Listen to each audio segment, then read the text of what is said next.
Thought Power, Chapter 9. From Thoughts to Thought Transcendence. Thoughts and Life. Man thinks of sensual objects and gets attached to them. He thinks that fruits are very good for the body. He exerts to possess them. Then he actually possesses and enjoys them. He now clings to the fruits. He develops a habit of taking fruits now, and when he fails to obtain them any day, he gets pain. From thinking comes attachment. From attachment, desire is born. From desire proceeds anger.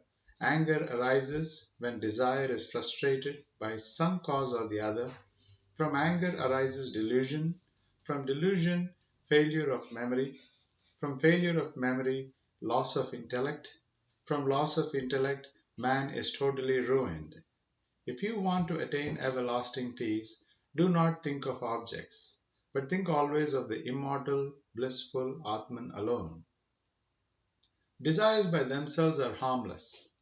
They are galvanized by the power of thought. Then only they do much havoc.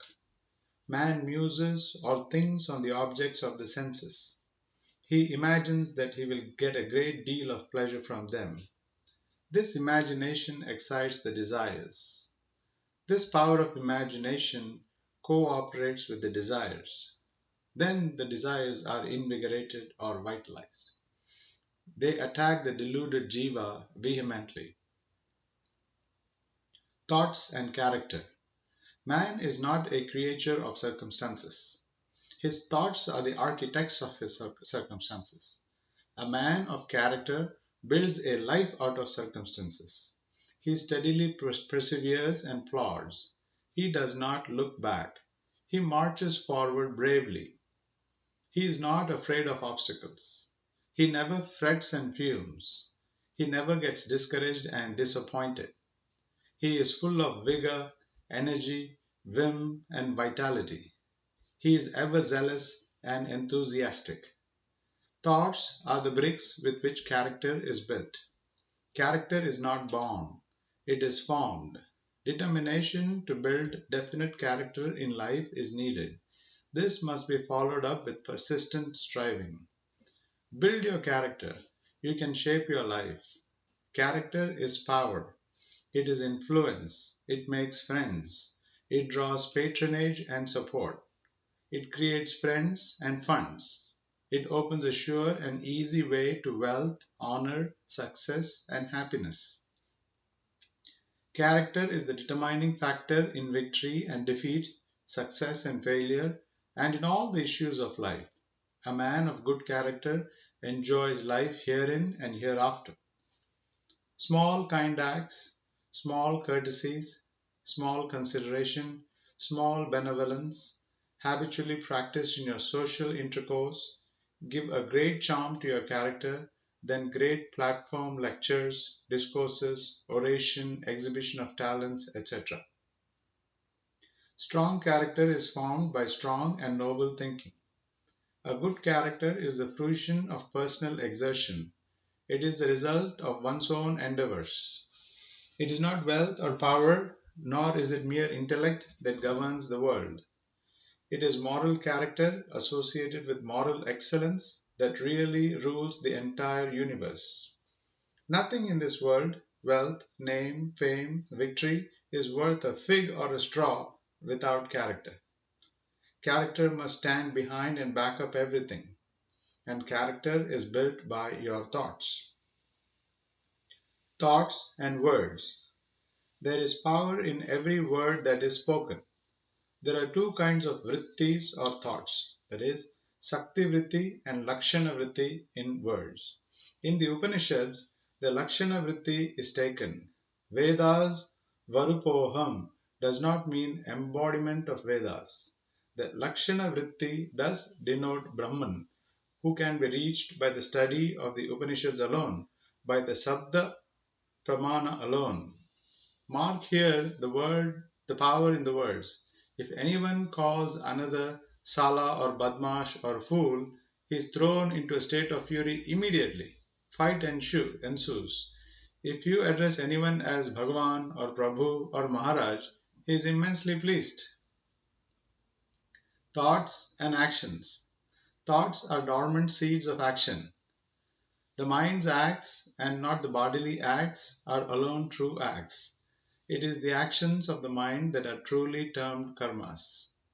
Thought and act are interdependent. There is no such thing as mind apart from thought. Thoughts constitute the mind. Words are nothing but the outward expressions of thoughts which are imperceptible. Actions are caused by feelings of desire and aversion, likes and dislikes. These feelings are caused by the fact that you attribute a pleasurable or painful nature to objects. Thought is finite. It is inadequate to express even temporal processes, not to speak of the absolute, which is inexpressible. The body with its organs is no other than the mind. Thoughts, peace, and strength. Fewer the desires, lesser the thoughts. Become absolutely desireless. The wheel of mind will stop entirely. If you reduce your wants, if you do not try to fulfill your desires, if you try to eradicate your desires one by one, your thoughts will diminish in frequency and length. The number of thoughts also per minute will diminish. Fewer the thoughts, greater the peace. Remember this always. A wealthy man who is engaged in speculation in a big city and who has a large number of thoughts has a restless mind in spite of his comforts, whereas a sadhu who lives in the cave of the Himalayas and who is practicing thought control is very happy in spite of his poverty. Fewer the thoughts, greater the mental strength and concentration. Suppose that the average number of thoughts that pass through your brain within 1 hour is 100. If you succeed in reducing it by constant practice of concentration and meditation to 90, you have gained 10% of the power of concentration of mind. Every thought that is reduced adds strength and peace to the mind. Reduction of even one thought will give mental strength and peace of mind. You may not be able to feel this in the beginning as you do not possess a subtle intellect, but there is a spiritual thermometer inside to register the reduction of even a single thought. If you reduce one thought, the mental strength that you have gained by this reduction will help you to reduce the second thought easily. Thought, energy, and sacred thoughts. Thought is a finer manifestation of being than ether or energy. You think because you share the universal thought. Thought is both force and motion. Thought is dynamic. Thought moves. Thought decides the future. As you think, so you become. Thought makes a saint or a sinner. Thought can shape a man. Think that you are Brahman, and Brahman you become. Sacred thoughts generate and sustain divine thoughts. Thoughts of hatred interfere with the inner harmony of the heart. Every useless thought is a wastage of energy. Useless thoughts are obstacles to spiritual growth. Every thought must have a definite purpose. Negative, evil thoughts cannot overcome fear. Patience overcomes anger and irritability. Love overcomes hatred. Purity overcomes lust. Mind is not daily made. In every minute it changes its color and shape. Thoughts that bind. Through its power of differentiation, mind generates this universe. The expansion of the mind's thoughts towards sensual objects is bondage. The abandoning of the thoughts constitutes liberation.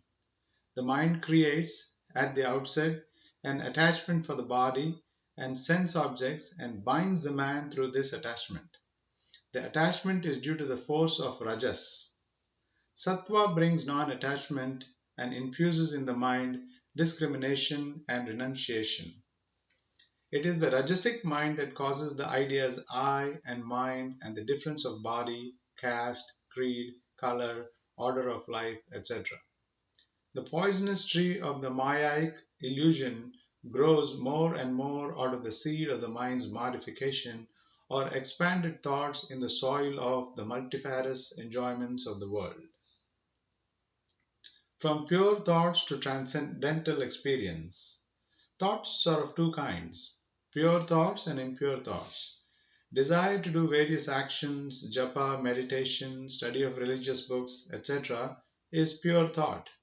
A desire to go to cinema, to hurt others, and to seek sex relations is impure thought. Impure thoughts should be destroyed by the increase of pure thoughts, and pure thoughts should also be given up in the end. Thoughts gain strength by repetition of sensual enjoyments. Sensual enjoyments leave on the mind subtle impressions. The real swarupa of mind is sattva only. Rajas and tamas join sattva accidentally in the middle. They can be removed by sadhana or purification practices such as tapas, selfless service, dhamma, sama, japa, worship, etc. If you develop the Daivi Sampat or divine qualities, Rajas and Tamas will perish. Then the mind will be pure, subtle, steady, and one pointed. Then it will melt in the subtle, invisible, homogeneous Brahman, Akhanda Kairasa Brahman, Akhandaikarasa Brahman. It will mix with Brahman now, just as milk mixed with the milk, water with water, oil with oil. Nirvikalpa Samadhi will result. Raja Yogic method for thought transcendence. Substitute pure thoughts for impure thoughts. This method of substitution will destroy all evil thoughts. This is very easy. This is the method of Raja Yoga. The method of driving the thoughts at once by will force or by using the formula get out, O evil thoughts, is very taxing. It is not suitable for ordinary people. It demands tremendous willpower and spiritual strength.